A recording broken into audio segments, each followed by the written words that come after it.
Hey guys, this is Nathan and welcome to the Gaming 4. Today in this Unturned update video, I'm going to be covering the changes that occurred in update 3.15.3.0. And guys, there were a ton of new additions in this update. It's pretty exciting where Nelson is going with this. And so let's just start off by showing you a bunch of the new items. So, to start us off here, the most exciting one is the Sentry. And pretty much I'll go into how this is used a little bit afterwards, but it's pretty instrumental. Besides that, there's a lot of different household type objects that you can now craft. So, for example, this counter here, it has storage though, so it's not completely useless. There's many different colors of this. There's one for every material type except brick, so one for each type of the wood, and there's metal. So these all include storage. I think it does differ based on the quality of the material you're building with. So pine is obviously the best, then you've got oak, second, and birch, and then metal, I think might be the same as pine. No, metal's a little better. So that's always the best to work with, but it is the most expensive. So that is something to consider. There's also these bookshelves, and these have an added mechanic to them. It's pretty interesting how they work. What they're supposed to do is they're supposed to either store, I'm not sure if they store yet, but they are supposed to be able to transfer XP between people. And I'll show you how to do that. So to use, you press F. It's got an 800 capacity for this birch one. I've got 224 available. There is a 10% tax. So let's say I want to put 100 XP in. It'll take 10% tax out of that, and it will store 90 XP in there. So now if we go inside, you can see it's got 90 out of 800. My available XP is gone, and we're able to also withdraw from that. So I'm guessing, as with the containers were as well, the storage is going to be different. Yes, so the storage is different based on what material they're made out of.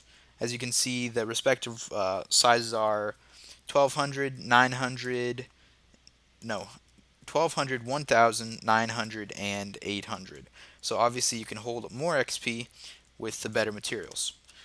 So there's also sinks that go along with the counters.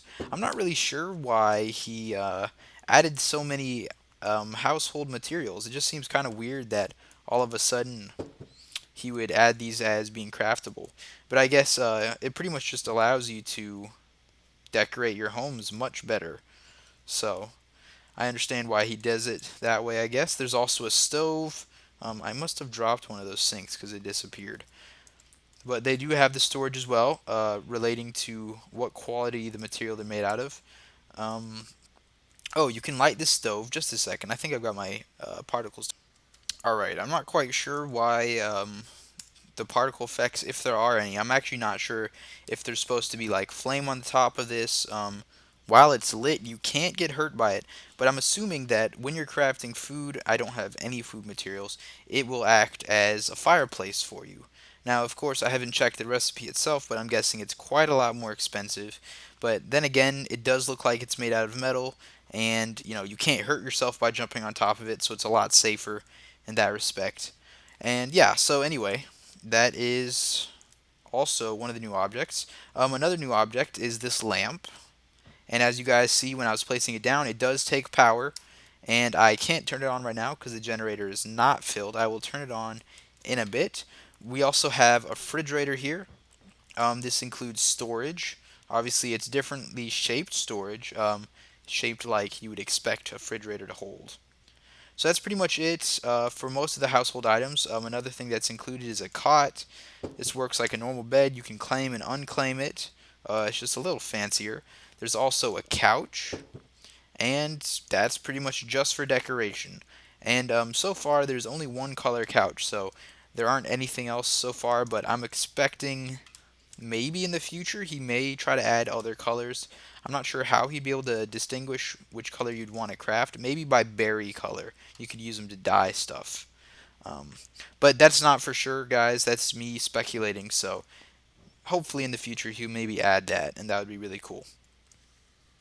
Alright, so the last item that has been added in this update is the oxygenator. Now, it does take power, and it does have its own ring. So I'm not quite sure what this does. I may experiment with it here in a sec, and I have a feeling it has to do with being underwater and probably having enough oxygen underwater, something like that. So the next thing I'm gonna actually fill this up. But relating to these generators, they now take more gasoline. So they used to only be able to take two gas cans. Now they take four. I'm not sure if that's because they use up more or what. I have a feeling it does have to do with the Sentry though. So pretty much I'm going to explain what the Sentry does now. What you can do is you can place a weapon inside it. It does have a little bit of storage. And what it'll do is it will stand guard of your base. Now it does require power, and that's why I think the generator's capacity was upgraded a bit. And so this will not shoot you. Obviously, it's not shooting me right now. It does save your gun skin, which is pretty cool. It also will not shoot cuffed players or players with their hands up. But so, for example, if a player comes by that's not me, or that's not in the same friend Steam group, that is another way that you can avoid being attacked by these. But if some random player comes up with their hands up, the sentry will not shoot them, but it will track them. So, that's good to know. You can get by them only if you're not meaning harm. So if you pull out a gun or, you stop putting your hands up, you will get shot. Now, the only disadvantage to using these turrets is they don't have as increased fire rate as if you had the gun as usual, and they're not as accurate. So another problem is they don't have ammo.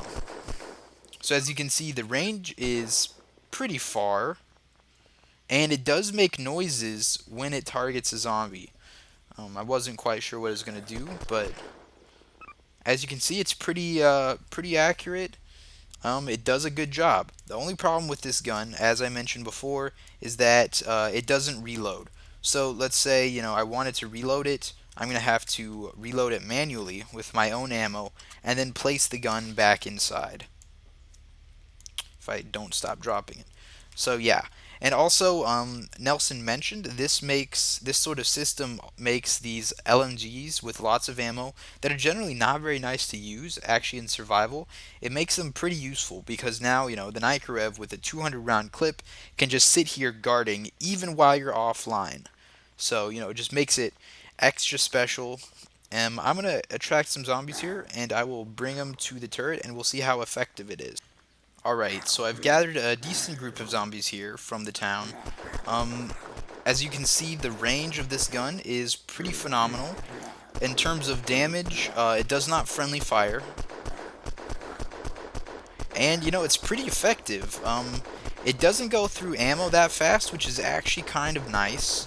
And it will clear out your base of zombies pretty fast. Now, of course, as you saw, as it latched onto the zombies, it was able to track them all the way over here. Um, another disadvantage of this that I didn't mention before is that if you're another player, or I guess a zombie that would somehow aggro this, you can sneak up behind it. So that is a disadvantage, and you could potentially destroy it without it doing anything to you. So another thing is that, as far as I know, you can place these on vehicles. So let's say I wanted to place it on this Huey. I'm not. Oh. Well, it just picked up as a spotlight. So I'm not sure what's up with that. I think we've just encountered a bug. That is quite odd. Alright, as I said before, this is what the lamp is like when it's turned on. Let's turn it nighttime first. Full moon, what a night. Alright, so as you guys can see, it provides decent amount of light. It's not super bright, and it's nice and soft. One nice thing about this is that the light is sort of shielded by the cover there, and from a previous update, as you run farther and farther away, light slowly dims, and so this would be actually a good way of lighting your base while keeping it semi-hidden. Now obviously the light itself can be seen for quite a ways away, but that one strong point of light is not there. So let's turn it back day, and let's talk about some other changes.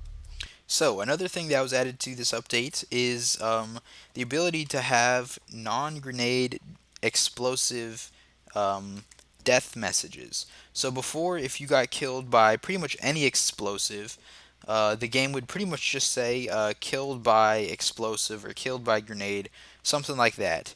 Well, now I'm guessing if you kill a player with a charge or a claymore, it'll be more specific and will actually say, how you died in detail. Another change, also in addition to the destructible maps, is now billboards are destructible. I don't know where the nearest billboard is, but if I find one, I will destroy one for you guys so that we can see how easy it is, what kind of animation it has. Another change has to do with the hit markers. So, okay, as of this update, hit markers have been changed back to static hit markers. So, for example, as you saw right there, the hit marker shows up in the middle of your gun sights no matter where you shoot the zombie. Now, this can be changed. So if you go into options and we scroll down, we can turn static hit markers onto dynamic hit markers. Also, something that changed with this update is that shotguns can only have dynamic hit markers. If you turned it to static like it was before, it won't work. They will be stuck having dynamic hit markers.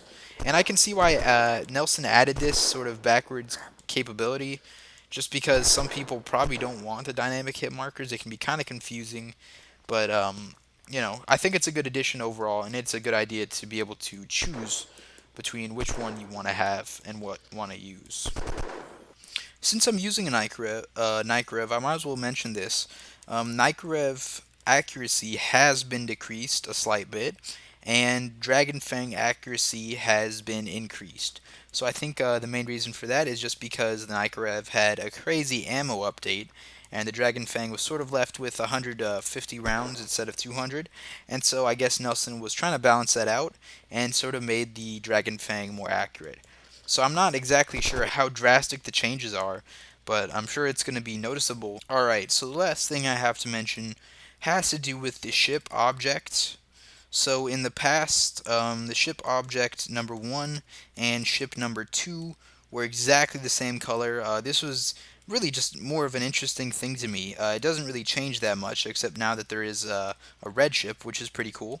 But before, they used to both be green, and it was something that sort of bothered me, and I noticed it in one of my videos, and I really couldn't figure out why the heck they would have two of the same ships.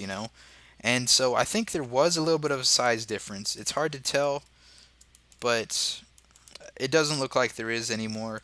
So I don't know. That was pretty much just a random change that I guess Nelson figured out he missed that. Alright guys, so here I am in single player again. Here to test the oxygenator. It does actually do what I suspected. So here I've got the generator here underwater powering the oxygenator, also underwater.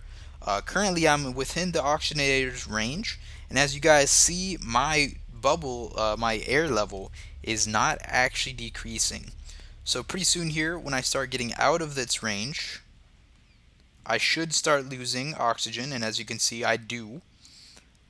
But if I walk right back into its area, I gain it back. So not only does this allow you to breathe underwater unlimitedly, it also allows you to regain your oxygen, so you don't need to be by it all the time.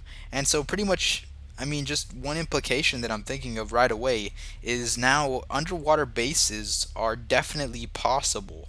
With this oxygenator, you're not going to have to go up to the surface for air. You're going to be able to stay down here as long as you want, and of course you can build everything underwater if you want as well.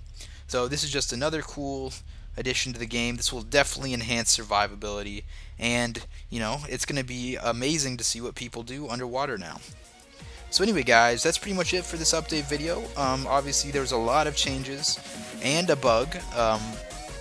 Hopefully that'll be fixed soon, where you try to pick up the turret and it turns into a headlight. I'm not sure why that happened. It's possible this will happen with everybody, or maybe it's just me. Who knows? So anyway, guys, hopefully you enjoyed this video. Please like it if you did, and please subscribe if you want to see some more. I will see you all later.